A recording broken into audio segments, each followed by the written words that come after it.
I don't know what order I'm going to be posting these videos in.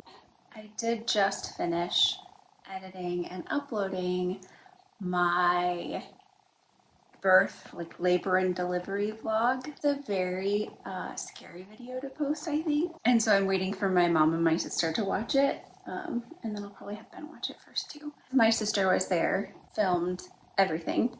And I have to tell you, I'm so thankful that she did. And that is something I will suggest to everyone I know, whether they make content online or not. I think a lot of it is just sort of a blur in the moment. And even though it's the least flattering position you could potentially ever be in, I'm so glad that I have it. And to relive it, it's taken a lot of selective editing to sort of decide what I want to share, how much I want to share. I've really benefited from watching other people's labor and delivery vlogs though. And some of them were, you know, really raw and a little graphic, I guess. And certainly didn't highlight like their best moment. But I was really thankful to the people that didn't shy away from still sharing it all, I guess. In the meantime, I wanted to also film this video, the birth story. We are 1 week postpartum. Basically, this little guy has been the absolute easiest baby. He'll sleep anywhere you put him, just wonderful. And honestly, I feel like my entire delivery story was just as easy. So I've been saying this whole time, June 22nd. And we've kind of had like different dates bounced around by doctors, but I always stuck with June 22nd. I did all the things.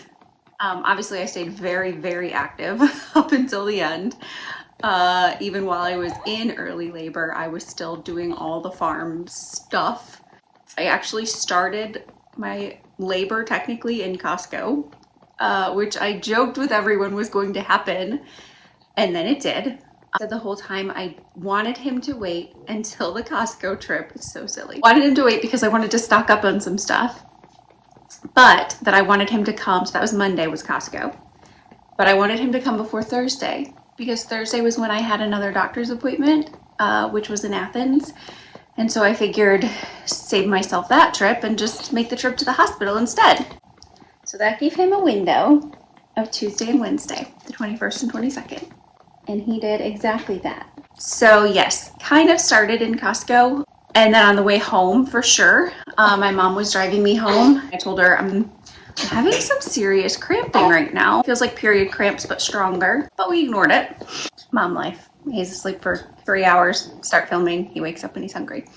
My appointment the week before, and actually even the week before that, I'd been a little bit dilated, like 2 centimeters. And they could tell that there was a lot of downward pressure. His head was ready to go. So all good signs that I probably didn't have to worry. He is just farting up a storm about going too far past my due date or needing to be induced or anything like that. But fingers crossed. I had no expectations at all. In fact, I hadn't even committed to a hospital. Athens has 2 options, and I basically told my doctor, you know what? I'll call you guys when it's happening and I'll just see which hospital's the most convenient for you. I think that probably that mentality was helpful, but also like, but a little reckless perhaps to not have any kind of plan in place. Knowing all that I was already averaging like 3-ish centimeters. I'd lost my mucus plug. Everything was soft. My cervix was soft. His head was low, a lot of pressure. Very realistically, you know, we all kind of knew this could be early labor. I also was kind of in denial. So I kept saying it could not be. So I get home from Costco, do all my farm chores, unload everything, fix some fences, fix some hoses, whatever. Went to sleep. Contractions that were strong enough that it woke me up a few times, but I was mostly able to sleep. I got up around 3 and had kind of a trickle of water. Went back to bed. Got out of bed at 7 and there was a small pool of water, but not a full water break. I started paying closer attention to the contractions. They were consistent enough that I could time them at that point. I intended to stay home. I wasn't even going to call my doctor because it wasn't a full break and because the contractions weren't awful. Ben was pretty insistent that I call the doctor, so I did. And the receptionist said, you need to go to the hospital if you think your water is broken. I told her I didn't really feel like that was necessary yet. And so she said, well, if you want, you could come in here first. The doctor can check and see if your water has actually broken. But if it has, we're going to send you to the hospital. And I said, well, let's just start with that. Drove myself the 40 minutes to Athens. Kind of feeling silly, kind of feeling like I didn't want to, but not wanting to risk anything either. So your water can either rupture and completely splash, huge pouring, or it can get a little tear, trickle. I don't know, but basically we get there and tests are all negative. It's no amniotic fluid because it had happened a few hours before, well, 3 a.m. technically, and it wasn't a whole lot. I mean, there was a small chance that it was still just a little leak in the bag and there wasn't anything else. Now, here's one thing that I'm a little, I don't know if I like this part of it. The doctor, and I hadn't seen him before, he was available at the time, said, go back home. When your contractions become unbearable, then go to the hospital. When you cannot function through the contractions, go to the hospital. Even at the time, I thought that seemed like sort of bad advice. I've always heard time that, when they get close together and frequent for an hour, then go. Everyone's pain tolerance is different. And I was, a good 40 minutes from the hospital. So I'm not sure that was the soundest advice at that point in time. But I thought, okay, well, I've driven all the way here. I don't want to make it a waste of a trip. So I went to a couple stores, went to TJ Maxx and got some baby clothes hangers, all the while, having decent contractions. But taking his advice, I could still function. I'm timing them though, and they are averaging about 4 minutes apart, and they're lasting pretty close to a minute. The app is saying go to the hospital, but I'm still okay, so I drive myself home. I probably should have stayed in Athens. Within a couple of hours, they're pretty darn bad. They are lasting for over a minute, and they are 3 minutes or less apart. And I feel bad, like alarming people. Ben's at work, and I hate making him leave work early. This is like a toxic trait of mine, by the way. I need to be slightly more alarmist in these situations. Maybe this experience will teach me that. My mom comes over just to sort of monitor me. She tells Ben, you need to come home. My sister, we'd had the birth plan that she was going to be there, so she starts making plans to get to Athens. By the time Ben gets home from work, because he has a good 40-minute drive, I am having contractions so strong that I'm like on all fours, kind of doing some labored breathing. In between them, I have, a good 2 minutes or so where I'm like gathering things up and I'm giving my mom instructions for the pets and whatever. But when they hit, incapacitated. And we still have a 40-minute drive to the hospital. So he's panicking, appropriately so, gathering stuff up, rushing around. We get in the car. I filmed a small section, and then I sort of disappear. The pain just got so bad that from that point on, I wasn't really even hearing the things going on around me. It was like out of body experience. I was just focusing on them. I do remember telling him not to speed a couple of times because I looked over and he was going over the speed limit, and I told him I'm not going to have this baby in the car. Don't speed. We get to the hospital. Ben asks if I want a wheelchair. No, I'm walking myself in. Get in the elevator and I'm having a contraction and I'm like down in the corner squatting. Elevator door opens, someone else wants to get on. I'm mortified. We get up to labor delivery and the woman checking us in starts sort of like driving home for me that like, hey, this is a little urgent right now. Like, you've downplayed this slightly too long. Partially at the advice of your doctor, but nonetheless, she gets on the phone and she's like, we need a room right now. She's in active labor. We need a room. Do we have a room? And then she'd hang up. And I'm in her office just like squirming around, bending over the chairs. It's a glass door, so everyone in the waiting room can see me. Rocking myself around. And she picks up the phone again. Do we have a room yet? Do we have a room yet? Like, she's genuinely afraid that I'm going to deliver a baby in her office. Finally, they get a room. She puts me in a wheelchair, which it probably was necessary. I don't know that I could have walked gracefully. They were so close together that I absolutely would have had a contraction along the way. Gets me in a wheelchair. She runs down the hallway. And I'm about 5 centimeters dilated. They hook me all up. My contractions are off the charts. Here's another thing though that sort of was frustrating to me. I said I didn't have a preference in which hospital, with the disclaimer that I wanted a birthing room that had a tub. I didn't know if I was gonna do an epidural or not. Yeah, I didn't know what I wanted. I'd never been through it. And so I had no expectations, I had no plans, but I knew that I wanted all my options on the table. I really, really, really wanted to have the option to get in a bathtub to help deal with the pain and, you know, see how that went. And my OB told me that both hospitals had that. Yep, absolutely. That's no problem. They both have bathtubs available. There was no bathtub. There wasn't even a shower. So that ruled that out. And when I saw that, I was pretty much like, well, my one potential coping mechanism is out the window. So let's try some pain meds. I tried to wait it out. They checked me again. It was kind of a whirlwind. There was a lot of people in there. And they were saying like, you're probably gonna have this baby soon. Like you could be, this was, I don't even know, maybe around 5? I lose track of time. So they are all expecting like, I'm gonna have a baby anytime. Said before dinner, you could be done. You can be having breakfast, ready to go and out of here tomorrow. Something about my blood type being notoriously like a fast labor. So I waited out and I get just like the little, I guess IV medication for pain, see how that does.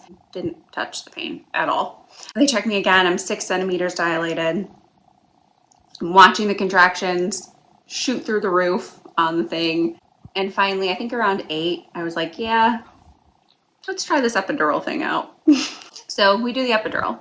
I felt like I had experienced enough of what labor pain was and felt, you know, satisfied with that. So we do the epidural and everything came to a crashing halt immediately. I don't know if I had a single contraction after that. I never had to push. They give you a button that you can push to give yourself like a little bit more epidural, and never pushed that once.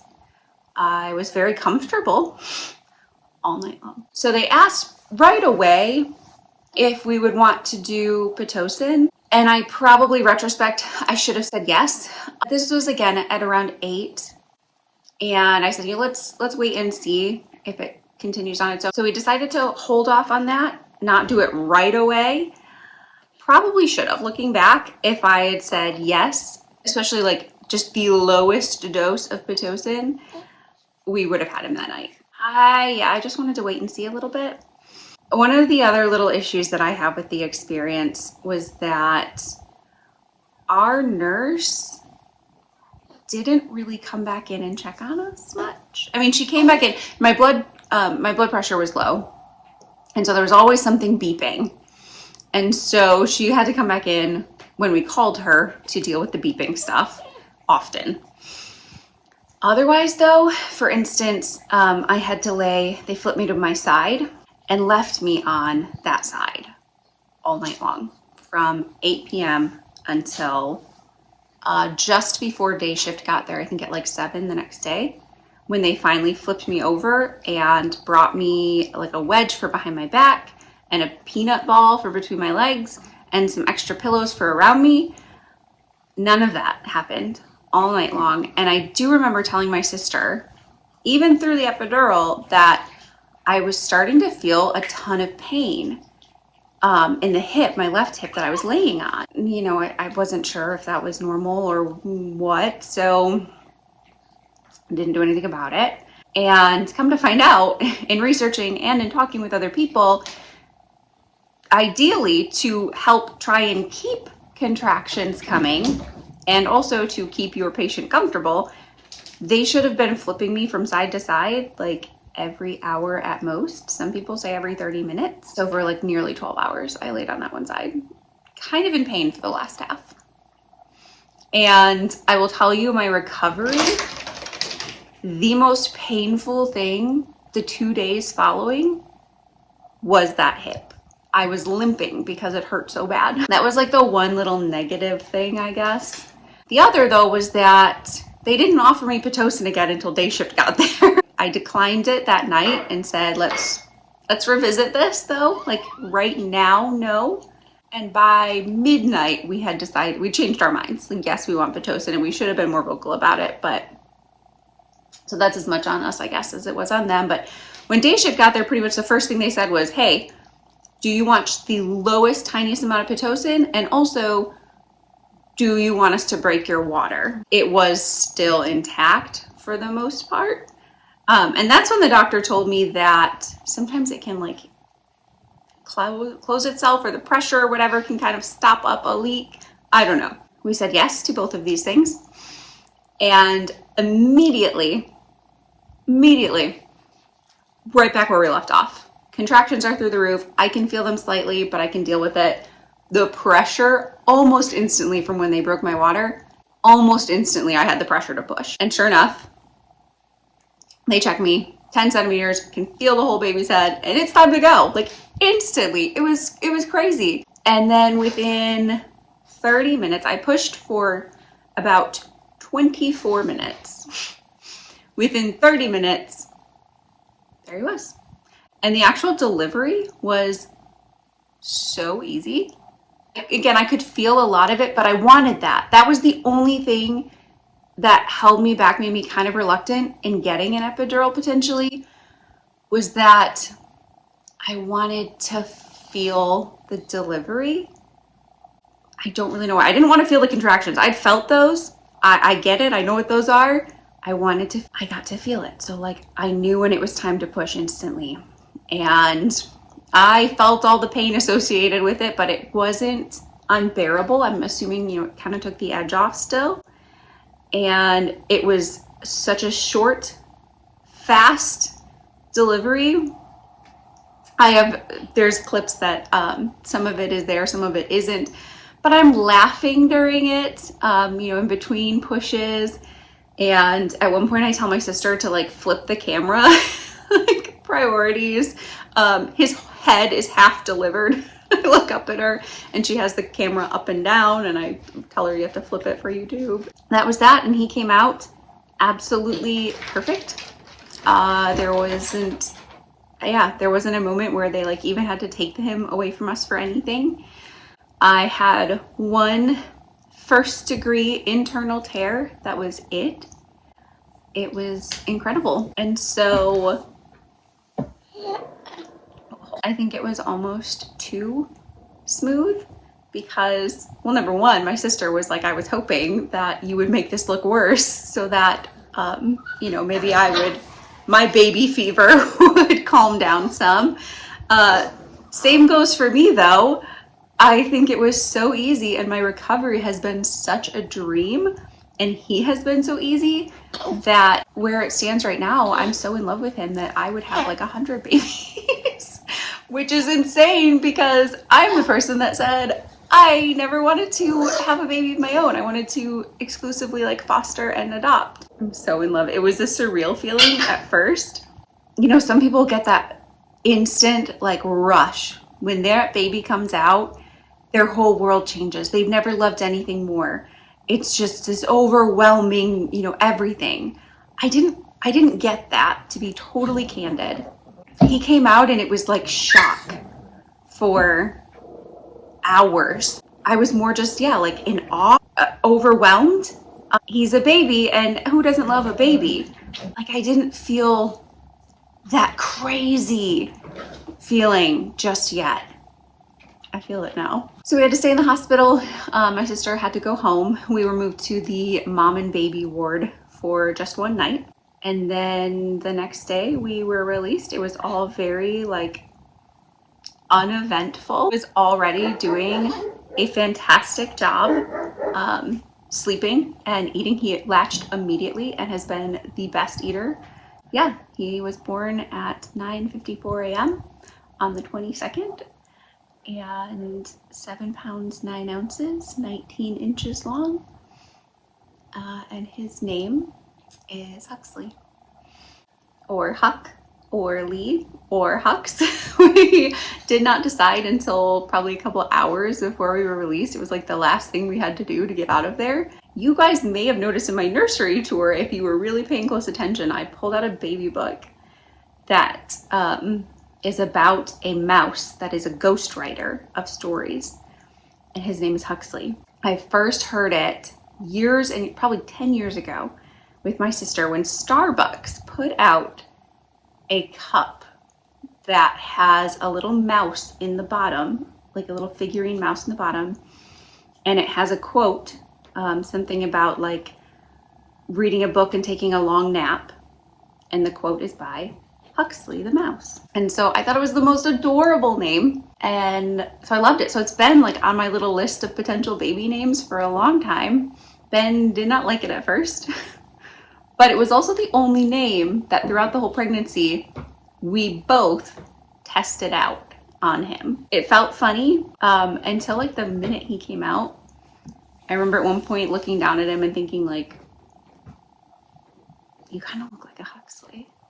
Yeah, so my recovery has been perfect. In fact, I feel like I need to return a bunch of items that I bought. I bought every kind of like aftercare item, breastfeeding aftercare item as well. All of the cooling stuff, the warming stuff, the massaging stuff, the numbing stuff for all areas affected. I don't really need it. I haven't really used any of it the first couple of days, but that was it. So we've been so fortunate. Right now, this is my first day solo. My sister left yesterday. Ben went back to work on Monday. It's Thursday, or no, it's Friday. Because I'm so like back to my normal self and he's been so good, I'm hoping that you guys will still get content. I have a couple of animal videos that were filmed already. Hi. You're definitely pooping. We are going to go and change the 20th diaper of the day. One of the many reasons that I am also grateful for this little channel, for what it is and what it is not, is that I have so much footage now of the entire experience, like start to finish, from finding out that we were going to have him up until now, I guess. It's absolutely priceless, and there's no chance that I would have felt compelled to document as much of it, film as much of it, if it weren't for the potential of this channel and the content. I am glad that, it gave me a reason or an inspiration to pick up my camera and document stuff a lot more, because especially now with my hormones being so all over the place, which is so like such unfamiliar territory for me, trying to like relish and savor every single minute. And I know that having it filmed, stored to look back on is going to be amazing. Thank you so much for watching, for sticking around, subscribe, like, all of that. And stay tuned for more of this new chapter, the best chapter I think so far.